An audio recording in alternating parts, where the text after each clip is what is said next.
Hi guys, this is it. It's me again. So, update lang ko karon kay. Today is my second dose after weeks of delayed because of the typhoon Odette. Supposedly my schedule was December 27, 2021, and today is the January 20, 2022.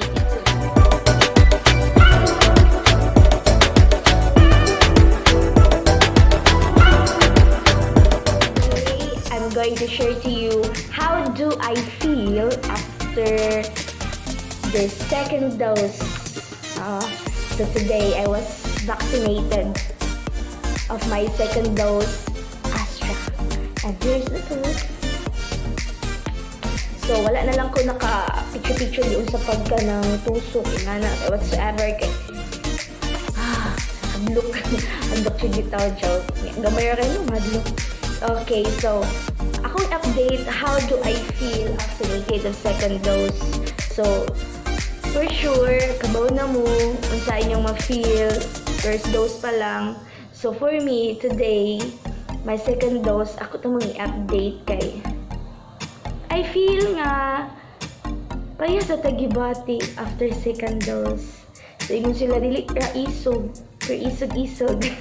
Ita sa tinood lang. Ako na feel karon kay kanang puy-puy ang akong bukto, which is normal. Sabi, pareha gud ang bakit ko kanang iro natitinos eh. Ikaayo, puy-puy sa kaayo. Iya, lami jud kaayo ikatog. Tama na lang nagtupik ang mata dili katog. Kunya, after that, after getting vaccinated and papahuway pa no. So, after na pahuway, lami, Japan katog, labi na ang alis na sa hangin. No, nag-HK katog rin. Naiingon ako, bawal matog. So, pagpuntahon tani. After pila ka hours, actually, kagabi, hindi na sa katog. And then, most importantly, ang ako na-feel kay, labi kay ikaon ng imong di-crave which is bawal. So, ang buwanta. And then, kung boys na usab, char, ikan ko ba nag-concert, itaw tinood akong boys, kanang arat-arat, char ko, dili oy.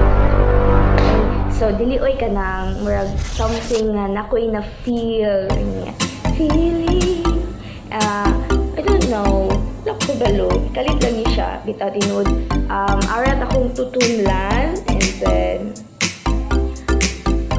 labad ang akong ulo. So, as you see, nagliya akong mata.